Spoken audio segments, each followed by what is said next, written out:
Assalamualaikum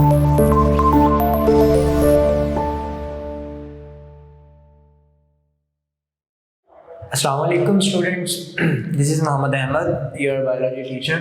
Student, today we are going to discuss our next lecture, difference between aerobic and anaerobic respiration.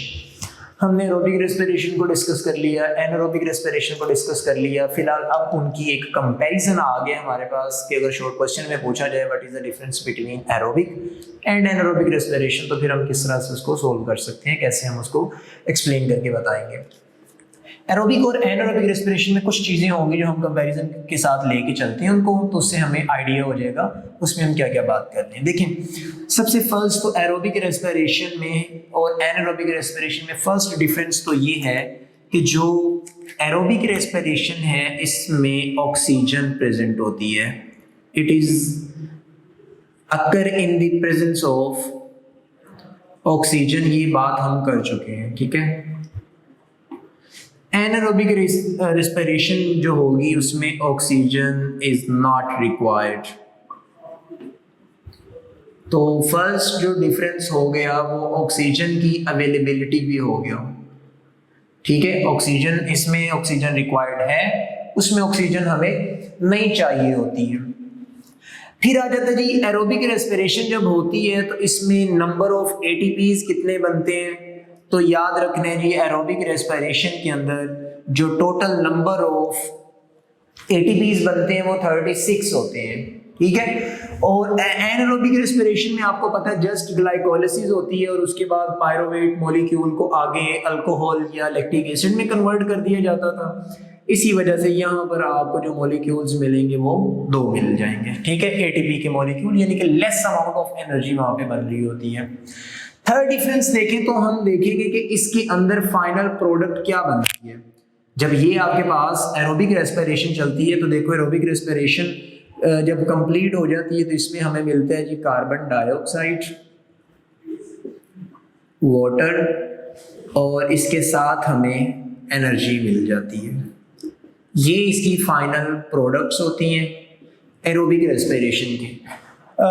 Anaerobic respiration में अगर हम देखें तो इसमें final products क्या बनती थी, एंड पे पायरोवेट मॉलिक्यूल जब कंप्लीटली ये तोड़ देते हैं अपने हिसाब से तो वहां पर हमें मिलती है जी एथेनॉल,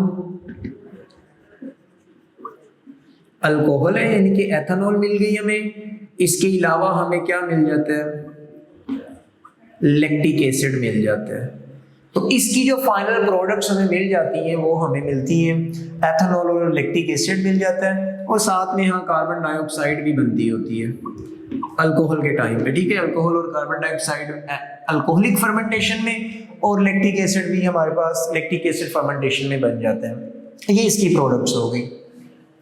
नेक्स्ट अगर हम देखें कि एरोबिक रेस्पिरेशन किस जगह पे होती है, एरोबिक रेस्पिरेशन जो होगी वो हमने बात की थी कि एरोबिक रेस्पिरेशन उसका स्टार्टिंग का जो फर्स्ट स्टेप होगा ग्लाइकोलिसिस, वो तो होगा जी साइटोप्लाज्म के अंदर, और बाकी जो बची अमाउंट वो आगे चली जाती है माइटोकॉन्ड्रिया के अंदर,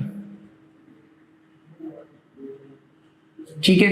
तो ये दोनों के अंदर हो रही होती है, साइटोप्लाज्म के अंदर भी और माइटोकॉन्ड्रिया दोनों के अंदर एरोबिक रेस्पिरेशन कंप्लीट होती है। लेकिन अगर हम एनारोबिक रेस्पिरेशन की बात करें तो ये आपको जस्ट साइटोप्लाज्म के अंदर ही ये कंप्लीट हो जाती है, वहीं पे इसका जो प्रोडक्ट होती है वहीं पे बन जाती है। क्योंकि आपको पता है कि जो माइटोकॉन्ड्रिया है वो जो माइक्रो ऑर्गेनिजम्स होते हैं जैसे बैक्टीरिया और यीस्ट के अंदर तो मौजूद ही नहीं होता, यूनिसेलुलर के अंदर वो होता ही नहीं है। उसके अलावा वो आपके पास प्रोकैरियोट्स में ये एरोबिक रेस्पिरेशन एनारोबिक रेस्पिरेशन जो होती है वहां पे ज्यादा अकर कर रही होती है, तो उनके पास तो माइटोकॉन्ड्रिया ही नहीं होगा, तो जाहिर सी बात है एनारोबिक रेस्पिरेशन भी साइटोप्लाज्म के अंदर ही कंप्लीट करवा ली जाती है। नेक्स्ट अगर हम देखें इंपॉर्टेंस एरोबिक रेस्पिरेशन की इंपॉर्टेंस क्या है जी, एरोबिक रेस्पिरेशन की इंपॉर्टेंस ये है जी ह्यूज अमाउंट ऑफ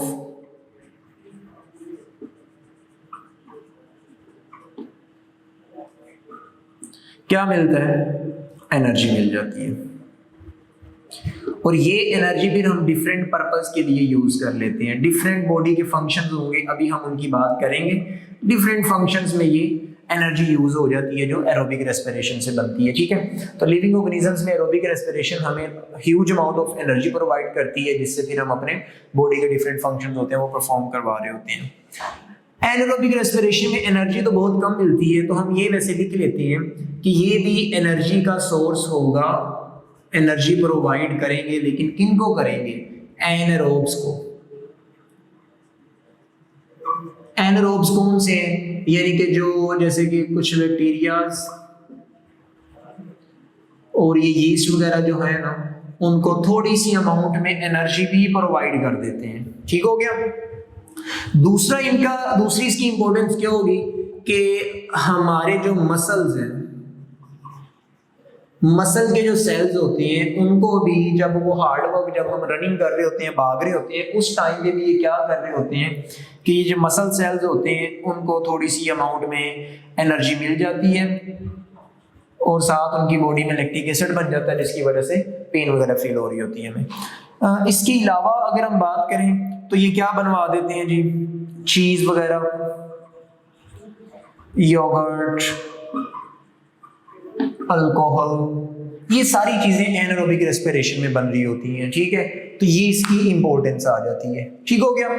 चले अब हमने एरोबिक रेस्पिरेशन और एनारोबिक रेस्पिरेशन में देख लिया कि एनर्जी बन रही है, ये इतनी अमाउंट में हमें यहाँ 36 मिल रही है, और अगर एनारोबिक मिल जाए तो 2 मॉलिक्यूल ऑफ एटीपी यहाँ पे भी मिल जाते हैं हमें, ठीक है ना। अब हम ये देखते हैं कि ये एनर्जी हम अपनी बॉडी में लिविंग ऑर्गेनिजम्स जब लेके चले जाते हैं तो उनको यूज कहाँ पे करते हैं, किन किन कामों में ये यूज हो सकती हैं। चलिए फर्स्ट स्टेप में हम देख लेते हैं जी। फर्स्ट स्टेप आता है हमारे पास muscles contraction.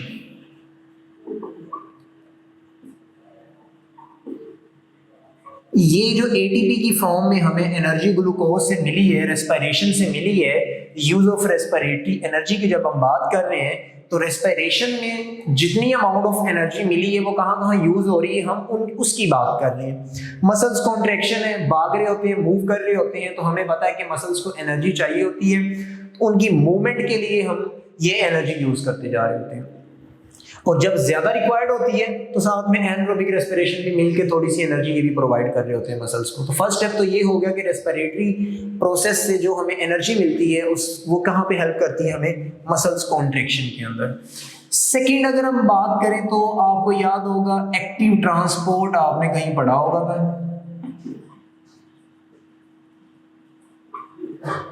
Active transport of molecules. आपको पता है सेल के इनसाइड और आउटसाइड मटेरियल का ट्रांसपोर्ट होता रहता है।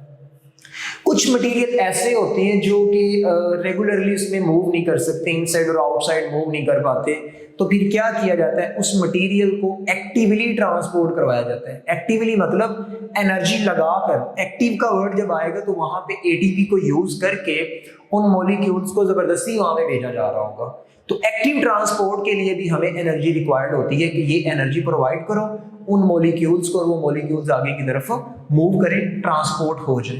एटीपी हमें ट्रांसपोर्ट ऑफ मटेरियल में भी यूज हम उसको कर रहे होते हैं। फिर आ जाता है कि हमारे पास कुछ मॉलिक्यूल्स ऐसे होते हैं जिनकी प्रोडक्शन हमने करवानी होती है, सिंथेसिस ऑफ बायोमोलिक्यूल्स। अब देखेंगे हमारे पास हमारे सेल के अंदर ना अमीनो एसिड्स पड़े हुए हैं, हमने इस बाइसेप्स के ऊपर क्या करवाना है? प्रोटीन बनवानी है। यहाँ पे बायोमोलिक्यूल है ना प्रोटीन, इस मसल्स को हमने बड़े करना है, ठीक है। हार्डवर्क या जिम करना स्टार्ट कर दी, हम इन मसल्स को बड़े करना चाह रहे हैं। अब इन मसल्स को बड़े करने के लिए यहाँ पे प्रोटीन चाहिए। अब प्रोटीन बनती है अमीनो एसिड से। सेल्स के अंदर अमीनो एसिड्स जब आ जाते हैं तो एक अमीनो एसिड को दूसरे अमीनो एसिड के साथ जब जोड़ना होता है, बायोमोलिक्यूल्स को जब बनाना होता है, उस टाइम पे भी हमें एनर्जी रिक्वायर्ड होती है। एनाबॉलिक रिएक्शंस अगर आपको याद हो, हमने मेटाबॉलिज्म में पढ़े थे एंजाइम वाले टॉपिक के अंदर, तो उन मॉलिक्यूल्स की सिंथेसिस के लिए एनर्जी लगानी पड़ती है, उनको एनर्जी देनी पड़ती है। वो एनर्जी उनको प्रोवाइड करेंगे तो वो बायोमोलिक्यूल्स की प्रोडक्शन हो रही होती है, और वो एनर्जी कहाँ से आई है? इस एरोबिक और एनारोबिक रेस्पिरेशन से मिली है हमें, ठीक हो गया। इसके अलावा अगर हम और इसको देखें तो आपको याद हो हमने माइटोसिस और मियोसिस में पढ़ी थी रेप्लिकेशन ऑफ